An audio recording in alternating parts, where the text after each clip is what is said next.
Hey guys, welcome to Economic Classes. This is Prem. MCQ series में आपका स्वागत है, जिसमें हम डिस्कस कर रहे हैं प्रीवियस ईयर क्वेश्चंस और कुछ most expected questions related to your exam. और आज की इस वीडियो में हम डिस्कस करेंगे important MCQs on micro economics. तो ये पार्ट 8 है। तो अगर आप इस चैनल पर नए हैं तो आप इससे पहले के जो पार्ट्स हैं उनको भी एक बार देख लीजिए और मेरे चैनल को सब्सक्राइब कीजिए और इस वीडियो को अपने दोस्तों तक जरूर शेयर कीजिए। चलिए शुरू करते हैं। First question is which amongst the following statements correct. नीचे दिए गई जो स्टेटमेंट्स हैं इनमें से कौन सी स्टेटमेंट करेक्ट है, ट्रू है। पहली है the minimum point of ABC and MC are the same level of output. ABC और एमसी जो यहाँ पर है ये है, ABC stands for average variable cost and MC is marginal cost. कि जो मिनिमम पॉइंट होते हैं इनके ये सेम लेवल ऑफ आउटपुट पे होते हैं, या फिर जो एबीसी का जो मिनिमम पॉइंट है वो लार्जर आउटपुट होता है देन मिनिमम ऑफ एमसी, या फिर एबीसी का लेसर आउटपुट पे होता है मिनिमम ऑफ एमसी से, या फिर कुछ भी पॉसिबल हो सकता है। ये लॉ ऑफ रिटर्न्स के ऑपरेटिंग पे डिपेंड करता है।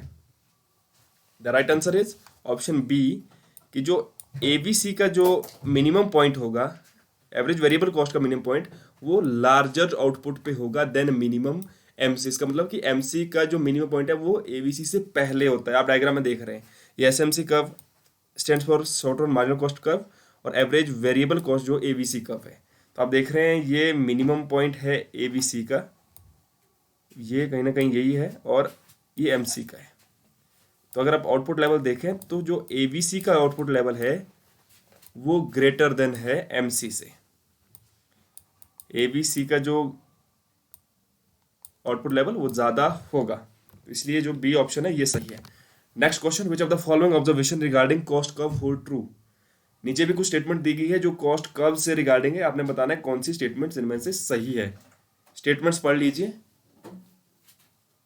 पहली है average cost curve initially falls with diminishing average fix cost and then rise due to increasing average variable cost.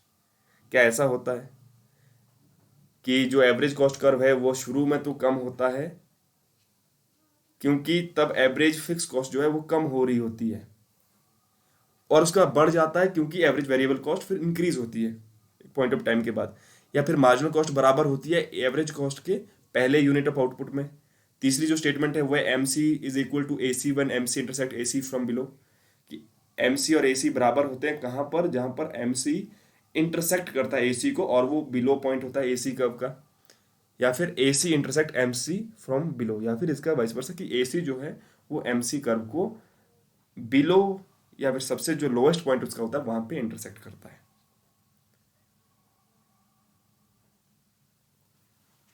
तो कौन कौन सी स्टेटमेंट सही होगी, तो वो है statement first, second and third, ये तीनों सही है।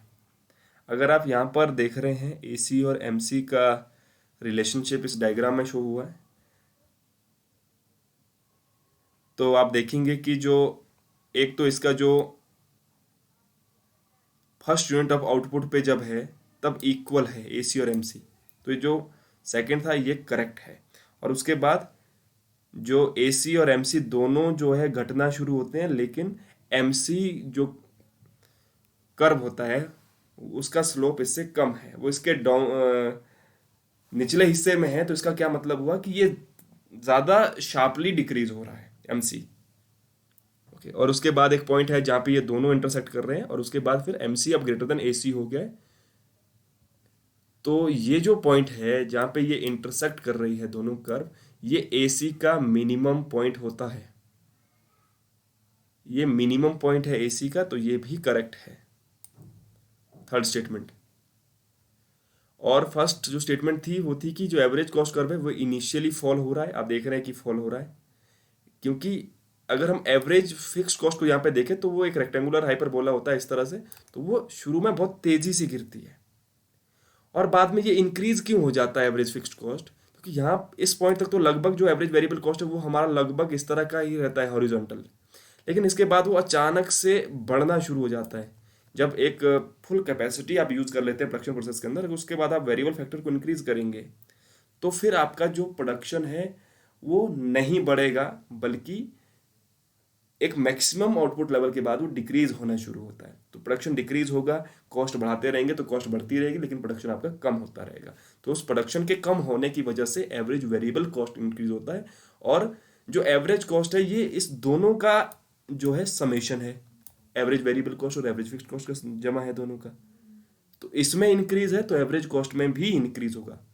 तो पहला स्टेटमेंट ये भी बिल्कुल सही है, पहला दूसरा तीसरा तीनों स्टेटमेंट सही है। एक बार आप अच्छे से पढ़ लीजिए क्योंकि ये बहुत इंपॉर्टेंट क्वेश्चन है।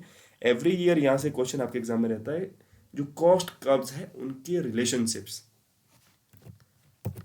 Next question, marginal cost is less than the average cost when average cost falls with. उसी डायग्राम से हम इस क्वेश्चन को सॉल्व कर सकते हैं कि जो मार्जिनल कॉस्ट होती है वो लेस देन होती है एवरेज कॉस्ट के।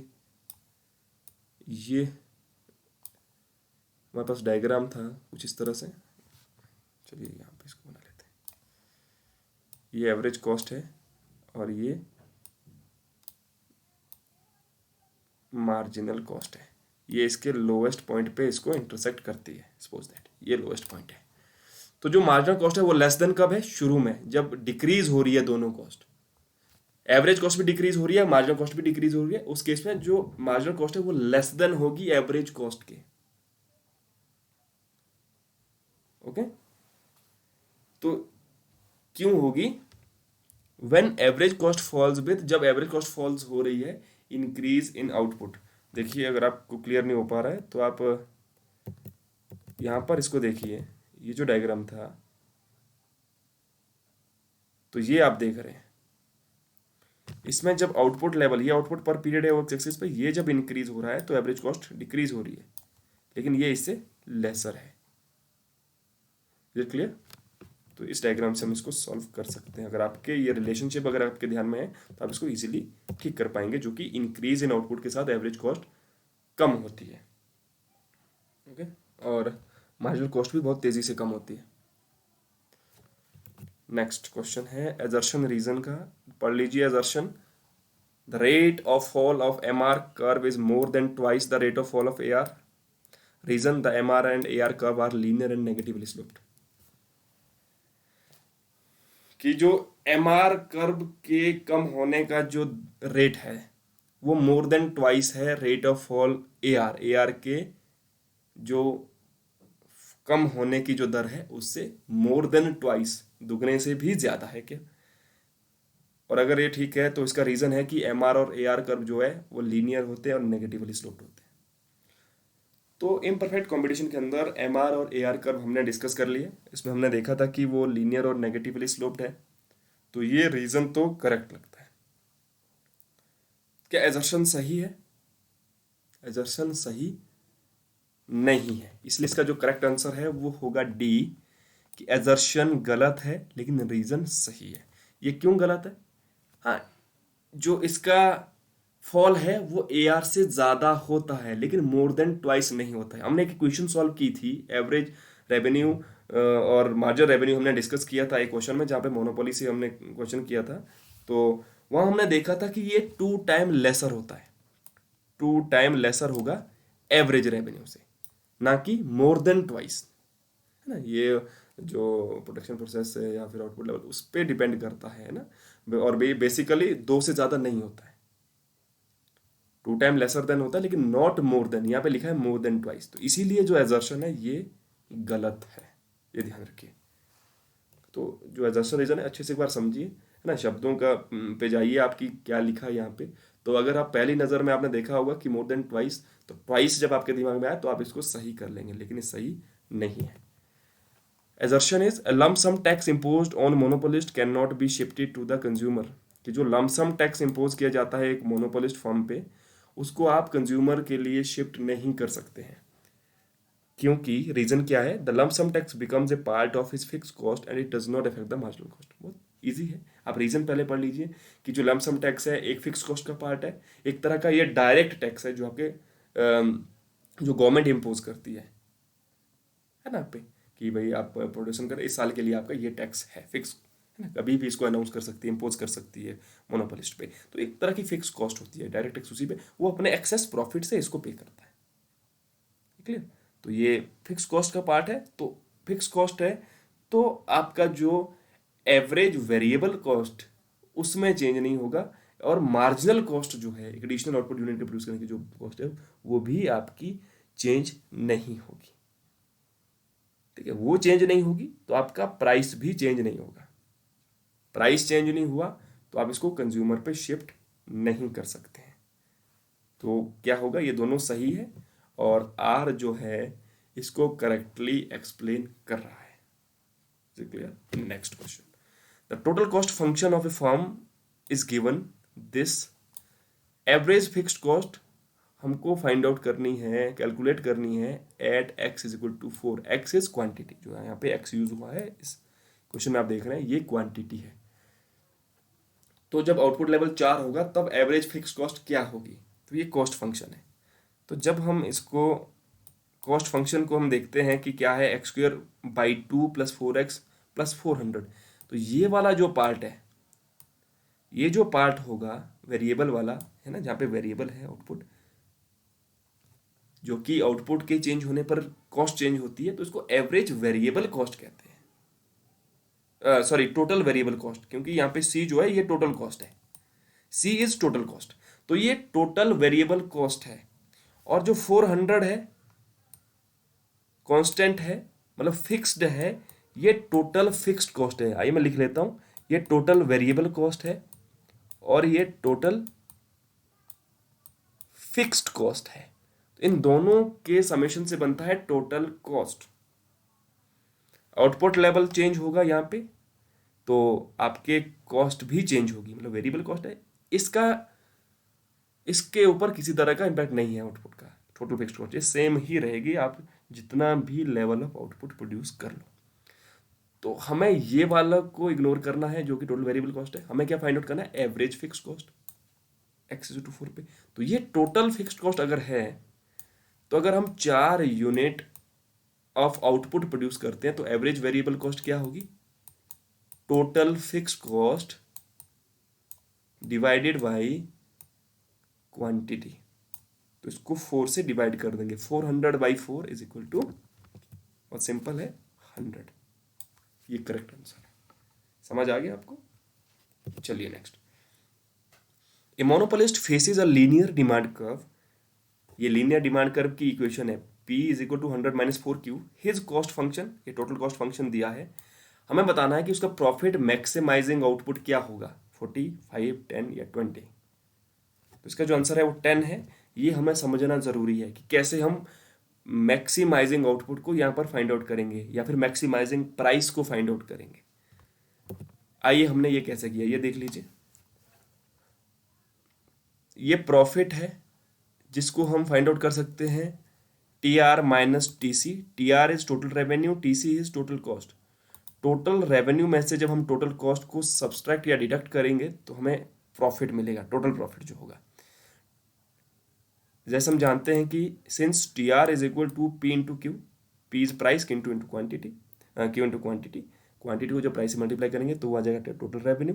तो P जो थी ये इक्वेशन हमारे पास दी थी, अगर हम क्वेश्चन में देखें ये P जो इक्वेशन है ये हमारे पास गिवन है, तो इसमें हम Q को मल्टीप्लाई कर देंगे, हमने वही किया।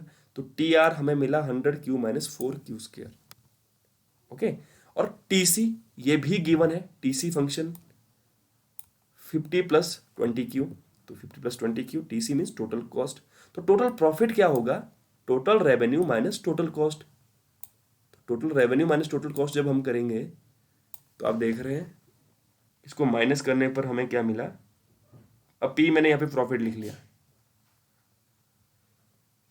चलो इसको TP कर दो, TP, क्योंकि P हमारा डिमांड इक्वेशन है, डिमांड फंक्शन है। तो TP टोटल प्रॉफिट हो गया 80Q माइनस, अगर हम इस तरह से इसको लिखेंगे तो ये रीअरेंज करके हमारा कुछ इस तरह का बन गया टोटल प्रॉफिट का equation. Total profit is equal to -4Q square plus 80Q minus 50। तो ये तो टोटल प्रॉफिट आ गया, लेकिन हमें फाइंड आउट करना है कि प्रॉफिट मैक्सिमाइजिंग आउटपुट क्या है, तो ये हमें फाइंड आउट करना होगा। तो अब प्रॉफिट को मैक्सिमाइज कैसे करेंगे, तो उसके लिए हम डेरिवेटिव करेंगे। इसका फर्स्ट डेरिवेटिव हमने किया, इसको डिफरेंशिएट हम करेंगे विद रिस्पेक्ट टू Q। हमें मिला -8Q प्लस 80 जब हमने इसको डिफरेंशिएट किया, 2 को 4 से मल्टीप्लाई हो गया तो ये 8 हो गया, Q बच गया, 80Q का जो डिफरेंशिएशन है वो 80 आएगा, 50 कांस्टेंट 0, जो एक प्रोसेस है मैथमेटिकली इसको सॉल्व करने का। तो उसके बाद ये फर्स्ट डेरिवेटिव हमें आया।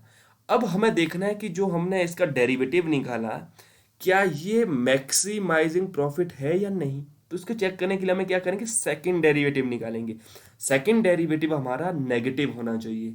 उसका मतलब क्या हुआ कि अगर उसके बाद हम एक एडिशनल जो वहाँ पे प्रोड्यूस कर रहे हैं आउटपुट, तो उसको जो प्रोड्यूस करने कॉस्ट वो ज़्यादा है, मतलब प्रॉफिट हमारा नेगेटिव में होना चाहिए। तो इसका मतलब क्या हुआ, उससे पहले का जो लेवल था आपके आउटपुट का, वो आपके प्रॉफिट को मैक्सिमाइज कर रहा था। अब इससे आगे आपको नहीं बढ़ना है, इसके आगे बढ़ेंगे तो नेगेटिव आपको प्रॉफिट मिलेगा, फिर आप प्रॉफिट नहीं होगा आपको, फिर आपको लॉस होगा। क्लियर। तो ये भी कर लेते हैं। हमने सेकंड डेरिवेटिव इसका फाइंड आउट किया, तो सेकंड डेरिवेटिव -8 क्यू का 8 आएगा, 8 या 0, तो -8 इसका सेकंड डेरिवेटिव है। तो ये माइनस है, तो यहाँ से क्लियर हो गया कि ये जो फर्स्ट इससे पहले का लेवल ऑफ आउटपुट था वो प्रॉफिट मैक्सिमाइजिंग था। अब क्या करेंगे, हम उस क्वांटिटी को फाइंड आउट करने के लिए क्या कर देंगे, इसको इक्वेट कर देंगे 0 के। नहीं, यहाँ पे हमने प्रॉफिट आउटपुट लेवल अपना जो है वो प्रोड्यूस हम करेंगे जहाँ पर प्रॉफिट मैक्सिमाइज होगा, तो उसको हम इक्वेट कर देंगे 0 के। जब हमने इसको 0 के इक्वेट किया तो यहाँ से हमें प्रॉफिट मैक्सिमाइजिंग आउटपुट लेवल मिल जाएगा, जो कि है 10 यूनिट्स ऑफ आउटपुट हमें प्रोड्यूस करना है जो हमारे प्रॉफिट को मैक्सिमाइज करेगा। Q is equal to 10। तो ये हमसे पूछा गया था, तो इसलिए जो इसका आंसर है वो 10 है। तो अगर यहाँ पे बहुत बार पूछा होता कि प्रॉफिट मैक्सिमाइजिंग प्राइस क्या होगा, तो अगर आपको Q मिल गया है, Q आपने फाइंड आउट कर लिया, अब आप प्राइस भी फाइंड आउट कर दो। किसी भी इक्वेशन में Q की वैल्यू को पुट कर दो, ये जो इक्वेशन थी है ना, इसकी वैल्यू पुट कर लीजिए। उसमें डिमांड इक्वेशन कहाँ थी, ये 100 - 4Q। डिमांड इक्वेशन में हम इसकी वैल्यू जब पुट करेंगे 100 - 4Q, तो ये 40 हो जाएगा, 4Q 4 इंटू Q 40, 100 - 40 ये 60 हो जाएगा। जब हम अभी तो हमसे आउटपुट पूछा गया था, लेकिन जब प्राइस पूछेंगे तो वो 60 हो जाएगा। ये क्लियर हो गया कि ये हमने क्या क्या किया। चलिए next question, which of the following statement is correct. नीचे कुछ स्टेटमेंट्स दी गई है और इसमें से बताना है कौन सा सही है। स्टेटमेंट्स की फॉर्म में ना ज़्यादा क्वेश्चन पूछे जाते हैं। अगर आप जो जून 2020 में जो सितंबर में आपका एग्जाम हुआ, अगर आप उसको देखेंगे तो उसमें भी स्टेटमेंट्स के रिगार्डिंग बहुत सारे क्वेश्चन है। असर्शन, रीजन, स्टेटमेंट्स के बहुत क्वेश्चन है, क्योंकि वो आपका कंसेप्ट क्लैरिटी मांगता है कि आप कितना कंसेप्ट को समझ पाए हैं, कितना आप अंडरस्टैंड कर पा रहे हैं चीज़ें। तो इसमें देखिए कि 4 स्टेटमेंट दिए हैं, उनको आपको 1 बाई 1 पढ़ना है, कौन सी सही है या पूछ सकते हैं कौन सी गलत है इनमें से। तो ये एक जो लेवल होता है आपके एग्जाम का उसको बढ़ा देता है। तो चलिए पढ़ते हैं क्या क्या स्टेटमेंट्स है। One way the government can induce a monopolist to expand his output by imposing a price ceiling that make the monopolist lower his price. MR is equal to MC, MC is equal to MR is equal to AC is equal to AR shows the equilibrium position of the competitive firm। ये तीसरी statement है कि one way the government can induce a monopolist to expand his output by imposing a price floor that makes the monopolist raise his prices. या फिर जो चौथी statement है, one way the government can induce a monopolist to expand his output by imposing a specific tax on the monopolist output. Okay, Hindi वाले समझ लीजिए कि क्या क्वेश्चन है। पहली जो स्टेटमेंट है वो है कि गवर्नमेंट जो है इंड्यूस कर रही है, मोटिवेट कर रही है, इनकरेज करेगी मोनोपोलिस्ट को आउटपुट बढ़ाने के लिए। कैसे? प्राइस सेलिंग इम्पोज करके। सेलिंग मतलब एक सीमा होगी प्राइस की कि इसके ऊपर वो प्राइस नहीं डिटरमिन कर सकता है, सेलिंग होगी ताकि जो मोनोपोलिस्ट है वो अपने प्राइस को कम करे। क्या ये स्टेटमेंट ठीक है? दूसरी जो स्टेटमेंट थी, MC MR बराबर है AC AR के, और चारों बराबर है, तो ये क्या इक्विलिब्रियम पोजीशन है कॉम्पिटिटिव फर्म की। कॉम्पिटिटिव फर्म का मतलब यहाँ पे परफेक्ट कॉम्पिटिटिव फर्म से है। और एक तरीका ये है गवर्नमेंट का कि मोनोपोलिस्ट के आउटपुट को एक्सपेंड करे, मोनोपोलिस्ट अपना आउटपुट प्राइस फ्लोर, एक मिनिमम प्राइस दे देंगे उसको कि ये मिनिमम प्राइस है, तो इससे क्या होगा, मोनोपोलिस्ट अपना प्राइस बढ़ा देगा, है ना, जिसके थ्रू वो अपने आउटपुट को एक्सपेंड करेगा। क्या ये सही है? या फिर जो चौथी स्टेटमेंट है, one way the government can induce A monopolist output by impose specific, या फिर स्पेसिफिक टैक्स को इम्पोज करेगा। Specific tax means per unit of tax को इम्पोज करेगा मोनोपोलिस्ट फर्म पे, और वो उसको एनकरेज करेगा आउटपुट लेवल को एक्सपेंड करने के लिए। क्या ये स्टेटमेंट सही है? तो इनमें से कौन कौन सी सही है उसके कोड्स नीचे दिए गए हैं, option A, B, C and D. थोड़ा सा दिमाग लगा के इसका आंसर दीजिए।